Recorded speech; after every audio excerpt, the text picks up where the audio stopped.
Hey Braves, Miss Wiggins here. Just wanted to pop in and say hi. We definitely all hope that you are staying safe and staying healthy and staying at home. And while you're at home, one of the things that you should be continuing to do is to read. You still have access to Mayan and AR during this time, so a great opportunity for you to accumulate as many points as possible.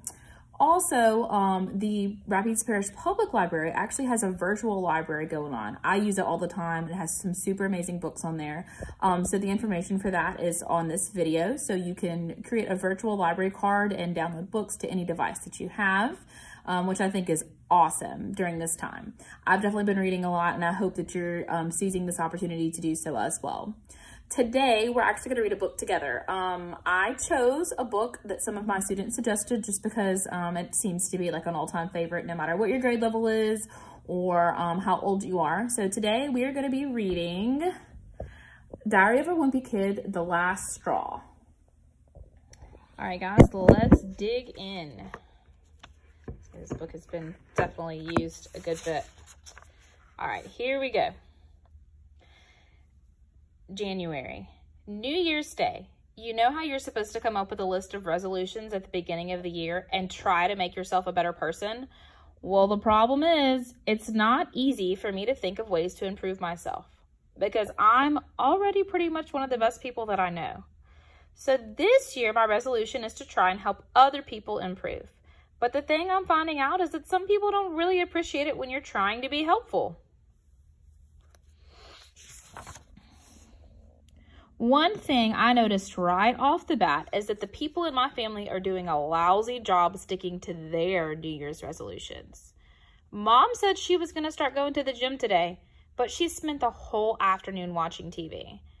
And Dad said he was going to go on a strict diet, but after dinner I caught him out in the garage stuffing his face with brownies. Even my little brother Manny couldn't stick to his resolution. This morning, he told everyone that he's a big boy and he's giving up his pacifier for good. Then he threw his favorite binky in the trash. Well, that New Year's resolution didn't even last a full minute. The only person in my family who didn't come up with a resolution is my older brother, Roderick. And that's a pity because his list should be about 1.5 miles long. So I decided to come up with a program to help Roderick be a better person. I called my plan 3 strikes and you're out. And the basic idea was that every time I saw Roderick messing up, I'd mark a little X on his chart. Well, Roderick got all 3 strikes before I even had a chance to decide what you're out meant. Anyway, I'm starting to wonder if I should just bag my resolution too. It's a lot of work and so far I haven't made any real progress. Besides, after I reminded Mom for like the billionth time to stop chewing her potato chips so loud, she made a really good point. She said, "Everyone can't be as perfect as you, Gregory." And from what I've seen so far, I think she's right. Thursday. Dad is giving this diet thing another try, and that's bad news for me. He's gone about 3 days without eating any chocolate, and he's been super cranky. The other day, after Dad woke me up and told me to get ready for school, I accidentally fell back asleep. Believe me, that is the last time I'll make that mistake. Part of the problem is that Dad always wakes me up before Mom's out of the shower, so I know that I still have like 10 more minutes before I need to get out of bed for real.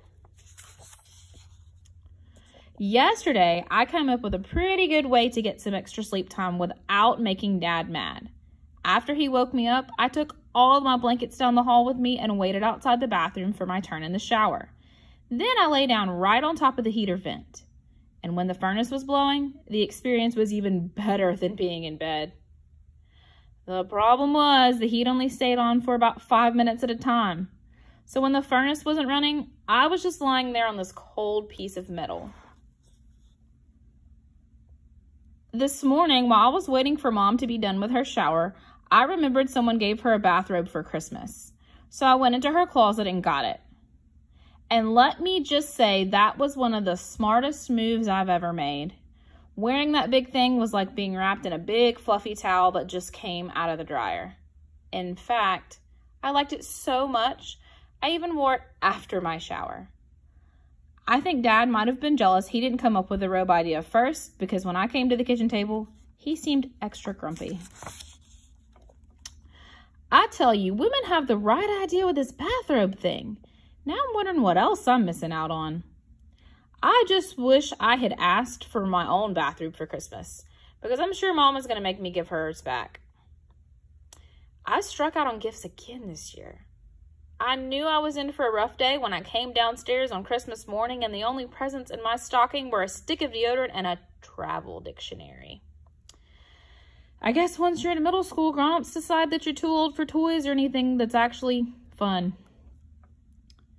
But then they still expect you to be all excited when you open the lame gifts they get you. It'll help you get a jump start on algebra. Most of my gifts this year were books or clothes. The closest thing I got to a toy was a present from Uncle Charlie. When I unwrapped Uncle Charlie's gift, I didn't even know what it was supposed to be. It was this big plastic ring with a net attached to it. Uncle Charlie explained that it was a laundry hoop for my bedroom. He said I was supposed to hang the laundry hoop on the back of my door and it would make putting away my dirty clothes fun. At first I thought it was a joke, but then I realized Uncle Charlie was serious. So I had to explain to them that I don't actually do my own laundry. I told him I just throw my dirty clothes on the floor and Mom picks them up and takes them downstairs to the laundry room. Then a few days later, everything comes back to me in nice folded piles. I told Uncle Charlie he should just return the laundry hoop and give me cash so I could buy something I'd actually use. And that's when Mom spoke up. She told Uncle Charlie she thought the laundry hoop was a great idea. Then she said that from now on, I'd be doing my own laundry. So basically, it ends up that Uncle Charlie got me a chore for Christmas. It really stinks that I got such crummy gifts this year. I put in a lot of effort buttering people up for the past few months, and I thought it would pay off on Christmas.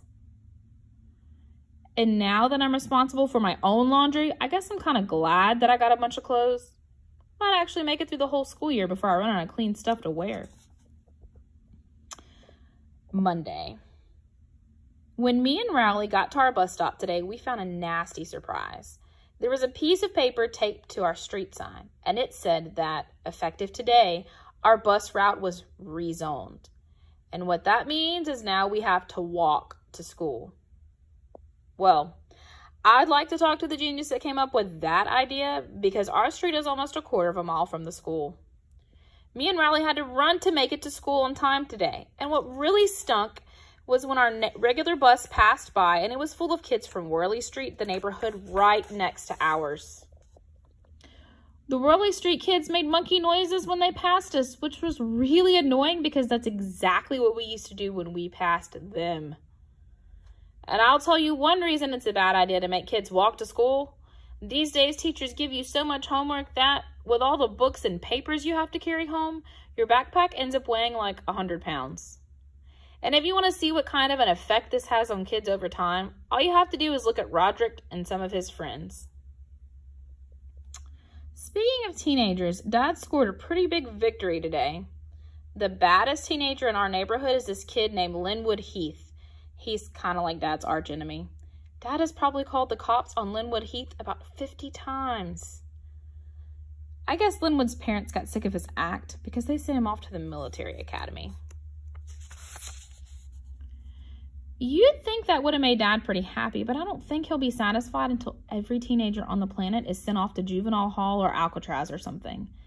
And that includes Roderick. Yesterday, Mom and Dad gave Roderick some money to buy books so he could study for the SATs, but Roderick spent money on a tattoo instead.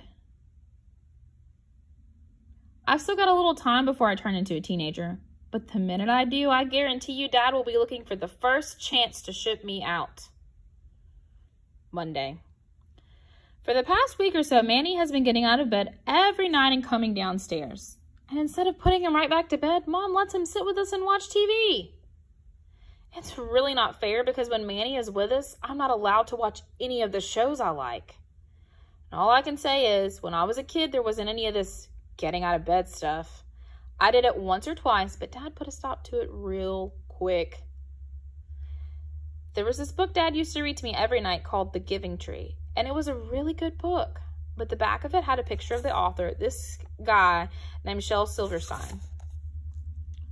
But Shel Silverstein looks more like a burglar or a pirate than a guy that should be writing books for kids. And Dad must have known that picture kind of freaked me out, because one night after I got out of bed, Dad said, "If you get out of bed again tonight, you'll probably run into Shel Silverstein in the hallway." Whew, that really did the trick. Ever since then, I still don't get out of bed at night, even if I really need to go to the bathroom. I don't think Mom and Dad read Manny any Shel Silverstein books, which probably explains why he keeps getting up after they put him to bed. I heard some of the stories Mom and Dad read to Manny, and let me just say that the people who write these books have a racket going. First of all, there are hardly any words in them, so I'm sure it only takes about 5 seconds to write one. Silly bear yawning, silly bear sad, silly bear sleeping, silly bear glad. The end. I told Mom what I thought of Manny's books, and she said if they were so easy to write, then I should try writing one myself. And that's exactly what I did. Trust me, it wasn't hard either. All you have to do is make up a character with a snappy name and then make sure the character learns a lesson at the end of the book. Now all I need to do is mail this thing off to a publisher and wait for the money to start really rolling in.